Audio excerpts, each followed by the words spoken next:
Kalau nanti komunis menguasai Indonesia lagi, pertama kali yang akan dihancurkan adalah monumen Lubang Buaya.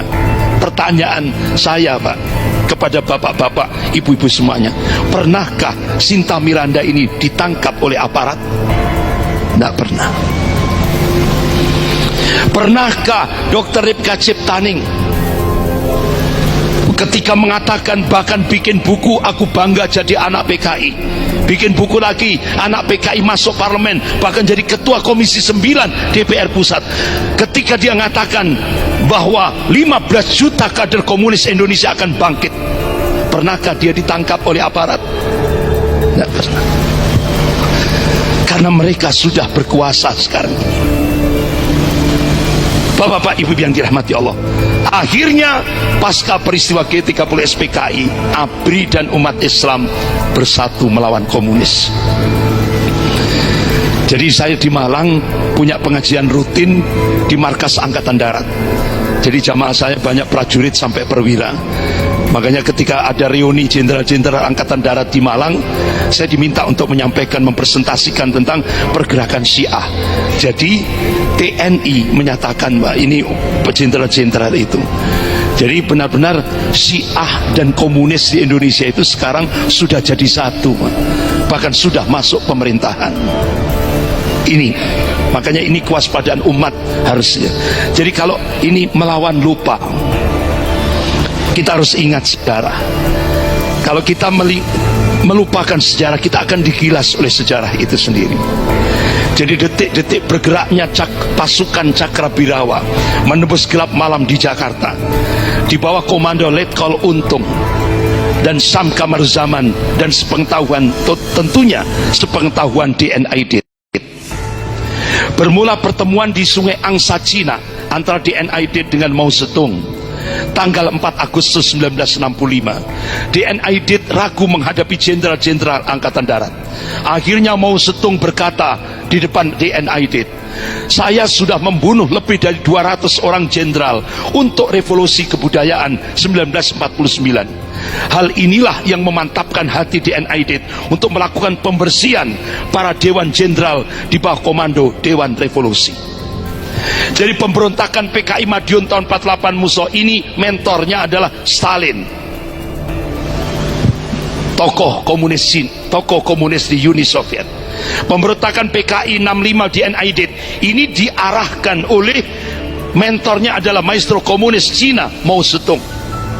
Sejak 11 Maret 2018, Xi Jinping yang sekarang penguasa Cina, Partai Komunis Cina, Xi Jinping, dia ini adalah Mao generasi ketiga, telah benar-benar menjadikan Indonesia sebagai target koloni Cina dengan program One Belt One Road. Makanya Panglima TNI yang dulu, yaitu Bapak Jenderal Gatot Nurmantio, ketika di TV One acara ILC, Indonesia bagian timur itu sudah pengendalian Amerika, Indonesia bagian barat itu sudah pengendalian Cina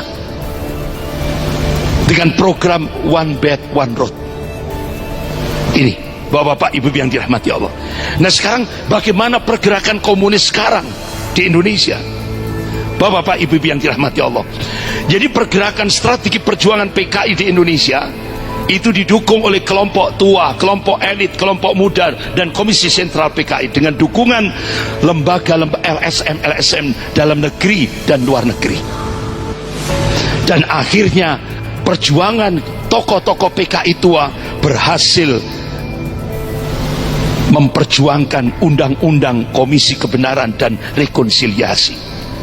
Dan target 2019 mereka 4 kelompok ini akan berjuang tahun ini, 2019 ini, ingin mencabut TAP MPRS nomor 25 tahun 66. Oleh karena itu kenapa Panglima TNI yang dulu, yaitu Jenderal Purnawiran Gatot Nurmantio, setelah beliau pensiun kemarin tanggal 6 Juli 2019, berarti berapa bulan yang lalu, 3 bulan yang lalu, beliau memberikan statement, saya tidak melakukan, beliau mengatakan saya tidak provokasi, tidak.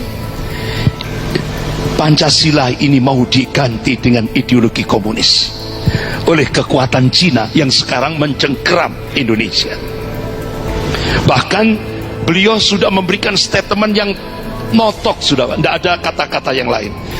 Benteng terakhir NKRI ini adalah umat Islam. Itu sudah. Ini pernyataan langsung mantan Panglima TNI Jenderal Gatot. Benteng terakhir NKRI ini adalah umat Islam. Ini harapan untuk menyelamatkan negara ini. Umat Islam itu harapan terakhir sudah itu. Bapak-bapak Ibu yang dirahmati Allah, coba Bapak lihat, ini tokoh tua PKI luar biasa, agresif sekali. Bejo Untung dengan dukungan Partai Komunis Cina dan konglomerat Cina.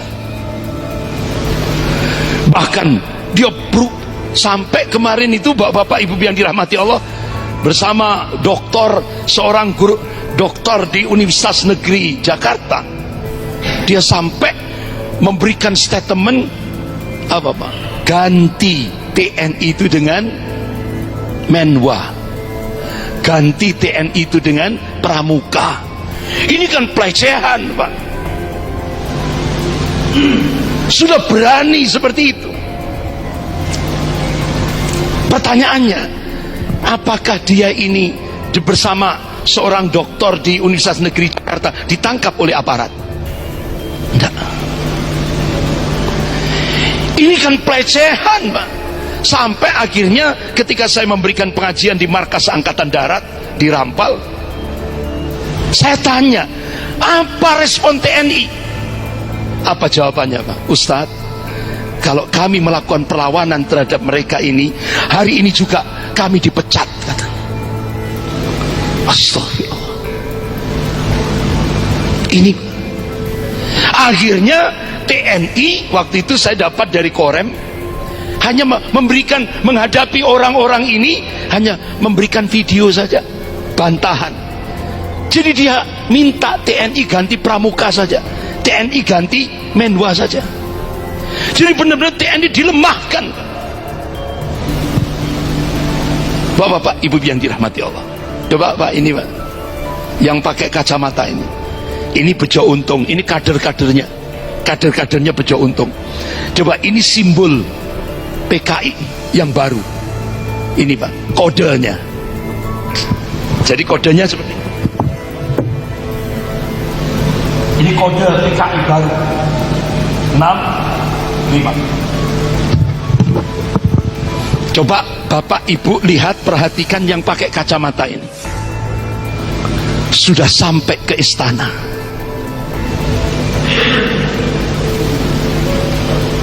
Bahkan sudah foto bersama dengan Kapolri. Ini Kapolrinya sebelah sini. Luar biasa Pak, agresif mereka. Bahkan kalau dulu ada BTN BTI Barisan Tani Indonesia, sekarang ini Rukun Tani Nasional, sudah melaksanakan ulang tahun se-Indonesia. Di mana? Tanggal 16 Januari 2016 di Gereja Yakoma DGI, Dewan Gereja Indonesia, Jalan Cempaka Timur 1626 Jakarta. Bahkan bapak-bapak Ibu yang dirahmati Allah, ternyata Belanda memanfaatkan isu PKI di Indonesia ini. Artinya apa Pak? Ternyata Belanda ini belum ridho melepaskan Indonesia. Akhirnya tanggal 10 April 2015 Belanda melakukan seminar internasional tentang HAM. Di balik sejarah itu, tidak tanggung-tanggung, promotornya adalah mantan Presiden IMF JP Prok. Sehingga tokoh-tokoh komunis tua diundang ke Belanda, diajak untuk artinya Belanda siap membela PKI untuk menggugat pemerintah Republik Indonesia ini. Akhirnya Indonesia ditekan dari dunia internasional tentang HAM. Jadi dirubah faktanya. Kalau yang kita lihat korban kejahatan keganasan PKI itu kan umat Islam dan TNI, ya kan Pak? Ya kan, itu korban. Nah sekarang enggak, dirubah. PKI korban daripada umat Islam dan TNI katanya. Dirubah sejarahnya. Hasil dari seminar internasional tentang HAM di Belanda. Akhirnya Indonesia ditekan. Akhirnya undang-undang Komisi Kebenaran dan Rekonsiliasi, undang-undang KKR, akhirnya pemerintah Republik Indonesia mensahkan tanggal 21 April 2015. Bahkan Indonesia mengadakan simposium PKI di Hotel Arya Duta Jakarta sebelah Patung Tani itu. Jadi ditekan Pak. Jadi umat Islam dan TNI dituduh melanggar HAM, padahal yang melanggar HAM itu komunis. Bapak-bapak, ibu yang dirahmati Allah, ini salah satu kader Presiden Soekarno, yaitu namanya Sujarno. Jadi Sujarno ini ketika masih muda dikirim oleh Presiden Soekarno di Jerman untuk belajar ideologi Marxisme komunisme. Nggak taunya jadi Pak orang ini. Bulan Desember 2015, kader Presiden Soekarno Sujarno ini melakukan konferensi pertama komunis internasional sedunia, diadakan di Kedubes Vietnam, Athena, Yunani. Makanya jangan kaget, Indonesia kerjasama dengan Vietnam. Ini jadi konferensi komunis internasional dilakukan oleh kader Presiden Soekarno yang dulu pernah disekolahkan di Jerman untuk menguasai ideologi Marxisme komunis Jerman, partai kiri Jerman. Bahkan bapak-bapak, ibu yang dirahmati Allah, satu-satunya yang paling tegas untuk menghadapi komunis yaitu Menteri Pertahanan Jenderal Ryamizat Ryakudu. Jadi kata beliau, kita patut curiga, yang bilang PKI tidak ada, mungkin dia komunis, kata beliau. Kalau ada orang mengatakan PKI tidak ada, kata Jenderal Ryamizat Ryakudu, berarti dia komunis.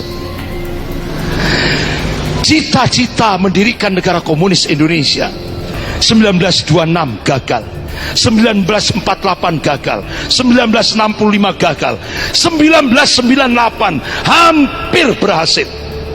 Pak, Bu, itu saya punya datanya. Mulai tahap pertama, kedua, ketiga, keempat, kelima, keenam, ketujuh, kedelapan, hampir mirip dengan strategi komunis di Indonesia, yaitu perebutan wakil presiden. Tapi alhamdulillah Pak Harto waktu pulang dari haji di pesawat Garuda itu sampai beliau memberikan statement, walaupun jenderal tak gebuk, ya kan? Itu Pak, hampir saja tahun 98 itu. Akhirnya mereka melakukan strategi bumi hangus. Terjadilah peristiwa Mei 98, chaos di Jakarta. Ini hampir berhasil. 2019 tahun ini belum tercapai, sudah ketahuan.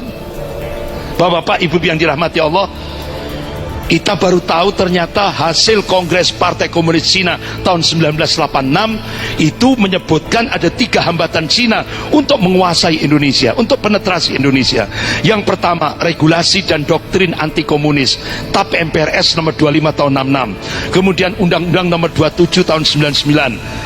Ini yang menjadi penghambat Cina untuk intervensi ke Indonesia. Kemudian yang kedua, positioning Pancasila sebagai musuh komunis masih kuat. Yang ketiga, sikap anti komunis di kalangan umat Islam Indonesia juga masih kuat. Ternyata Pak, hasil Kongres Partai Komunis Cina tahun 1986, dari 3 hambatan ini menurut Partai Komunis Cina yang bisa dijebol, poin ketiga, umat Islam. Bagaimana caranya? Pakai strategi adu domba, satu diangkat, satu diinjak.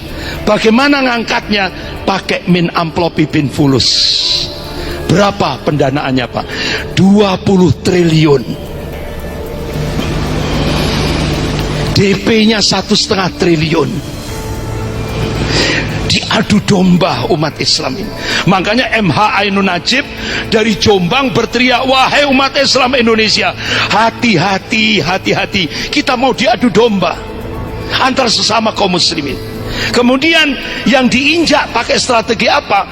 Stigma Islam radikal. Gerakan demonologi Islam memproyeksikan Islam seperti monster yang menakutkan. Jadi Islam radikal itu hanya hantu yang sengaja diciptakan untuk menempatkan umat Islam menjadi musuh.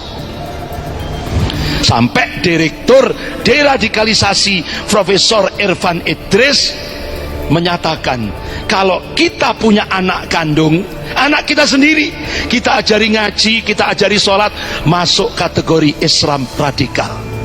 Bahkan yang dikasih DP 1,5 triliun tadi, yang disiapkan 20 triliun, langsung konvensi pers. Ciri Islam teroris yang pertama, senang sholat tahajud. Bapak senang sholat tahajud, masuk kategori Islam teroris. Ciri yang kedua, kata beliau, ini masuk viral Pak di media di Jawa itu, viral. Ciri yang kedua, senang menghafal Al-Quran. Bahkan bapak-bapak ibu yang dirahmati Allah, wahidnya ulama dikriminalisasi, bahkan dibenturkan ormas Islam dengan ormas yang lain. Bahkan Ustadz Abdul Somad, ya kan, dibenturkan dengan Parisada Hindu di Bali. Ini kerja-kerja komunis. Bahkan sekarang Ustadz Abdul Somad juga jadi target. Tidak hanya itu, 41 masjid BUMN langsung diumumkan, 41 masjid BUMN radikal. Apa tolak ukurnya? Jadi ciri masjid radikal itu banyak jamaahnya, itu tolak ukurnya.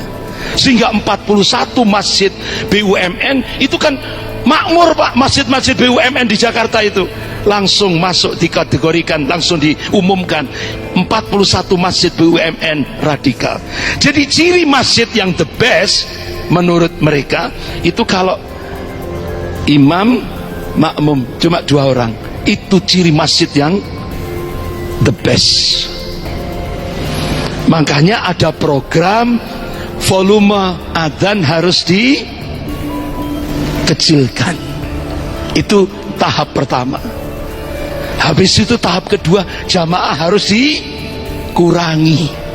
Tahap ketiga, loudspeaker turun ke bawah. Tahap keempat, masjid harus dikunci. Astagfirullah. Sudah direncanakan. Jadi saya ingat apa yang diingatkan oleh Rasulullah SAW 1441 tahun yang lalu. Qala Rasulullah SAW, yusiku antada alaikumul ummamu min kulli ufukin. Hampir-hampir kata Rasulullah, umat-umat kafir itu saling menyeru, saling ngajak-ngajak untuk menyerang kalian, min kulli ufukin, dari segenap arah, dari segenap penjuru. Kama tada al-akalatu ala qas'atiha. Sahabat tanya, ya Rasulullah, apakah pada saat itu jumlah kami sedikit? Apakah kami ini minoritas ya Rasulullah? La, tidak. Bala antum yauma idin kathir. Kalian mayoritas, jumlahmu banyak kata Rasulullah.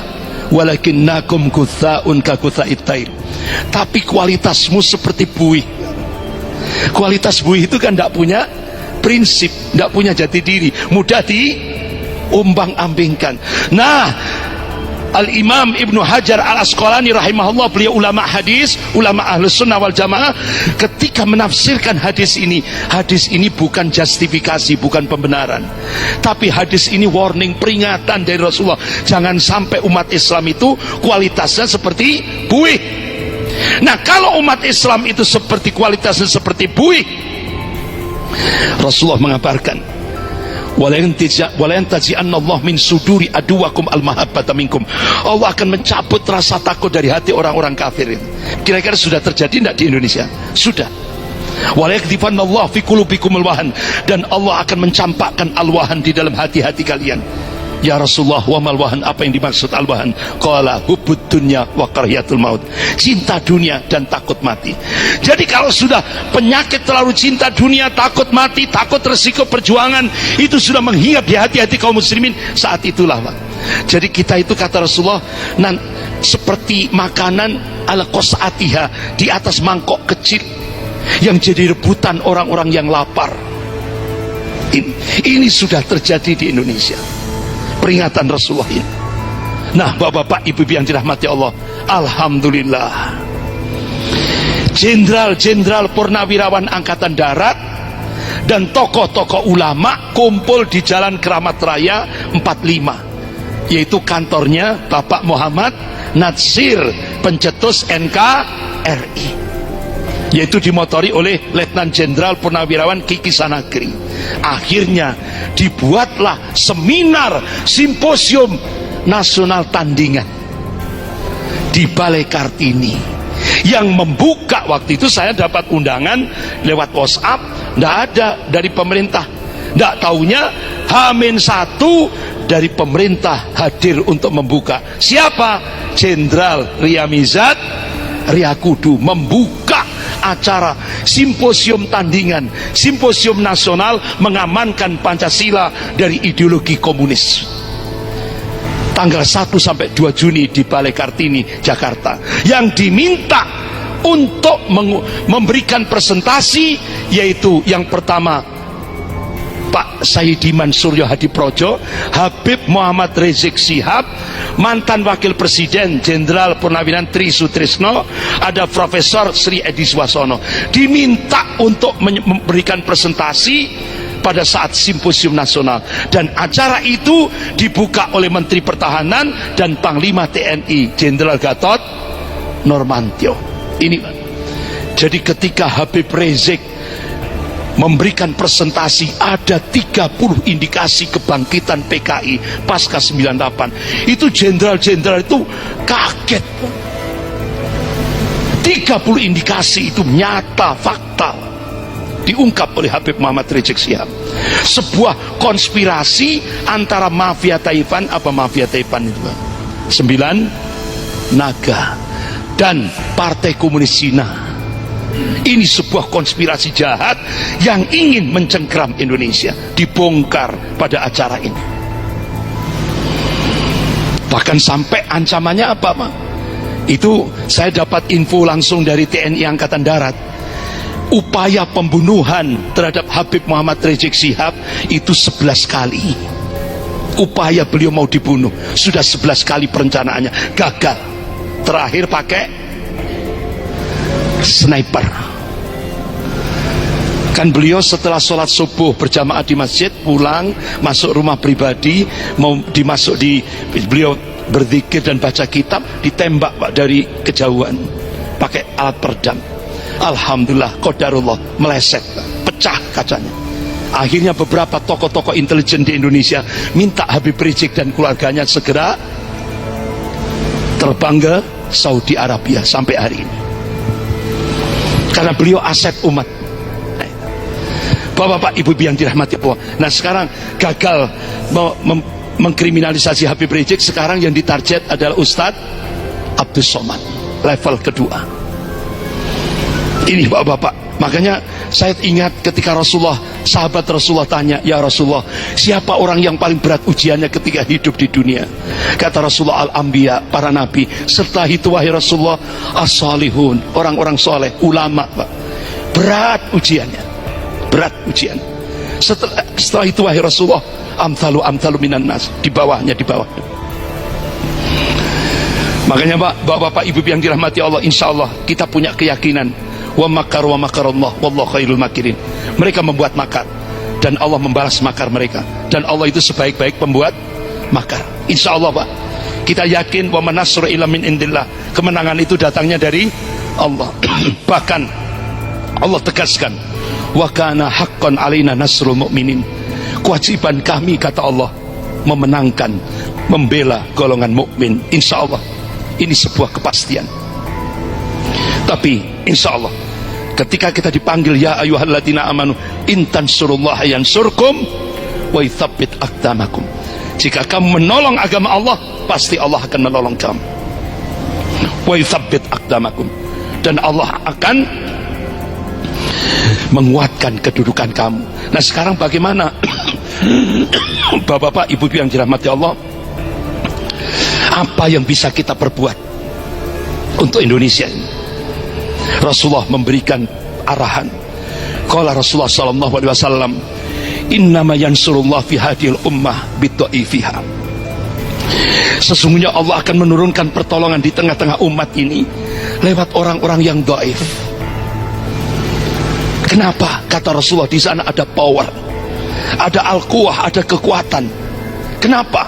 Bidakwatihim, doa-doa mereka mudah diijabahi oleh Allah. Wassolatihim, solat-solat mereka. Wa ikhlasihim, keikhlasan mereka. Ini hadis sahih rawahu Ahmad. Nah kira-kira apa Pak? Seperti tadi lewat lembaga Indonesia. Ayo kita berikan empati kepada mereka. Insya Allah doa-doa mereka tidak ada hijab. Mudah-mudahan dari doa-doa kaum muslimin yang ada di bumi Syam, mudah-mudahan doa-doa kaum muslimin yang ada di bumi Suriah, insya Allah itu akan bisa menjadi menurunkan pertolongan Allah ke Indonesia ini. Oleh karena itu Rasulullah mengingatkan, qala Rasulullah sallallahu alaihi wasallam, man asbaha bi amril mu'minin falaysa minni. Barang siapa yang bangun pagi hari tidak peduli terhadap problem umat, Rasulullah menegaskan falaysa minni, mereka bukan golonganku. Alangkah ruginya kita hidup sekali di dunia tidak dimasukkan golongan Rasulullah. Oleh karena itu lewat lembaga Indonesia, bapak-bapak, ibu yang dirahmati Allah, ayo, kalau kita pagi ini belum bawa mal-mal kita, bisa ditransfer lewat rekening Indonesia. Karena apa? Insya Allah ini ikhtiar kita supaya pertolongan Allah segera diturunkan untuk Indonesia ke depan ini. Itu ikhtiar kita. Di samping kita berjuang tetap istiqamah, berjuang untuk menegakkan al-haq dan berjuang menegakkan amar ma'ruf nahi munkar ini. Karena waktunya terbatas, bapak-bapak, ibu yang dirahmati Allah, saya akhiri sekian dulu. Lebih kurangnya saya mohon maaf yang sebesar-besarnya. Astaghfirullahaladzim. Subhanakallahumma wa bihamdik, asyhadu an la ilaha illa anta astaghfiruka wa atubu ilaik. Wabillahi taufiq wal hidayah. Wassalamualaikum warahmatullahi wabarakatuh. Demikian tausiah kita pagi hari ini. Mudah-mudahan menjadi iktibar bagi kita untuk berhati-hati untuk menyikapi situasi dan perkembangan di negeri kita terutama. Terima kasih kepada Ustaz. Mudah-mudahan Allah senantiasa memelihara, menjaga dan memberikan kekuatan untuk menyampaikan kebenaran dan hak di seluruh umat Islam Indonesia. Lebih kurang mohon maaf. Billahi taufiq wal hidayah. Assalamualaikum warahmatullahi wabarakatuh.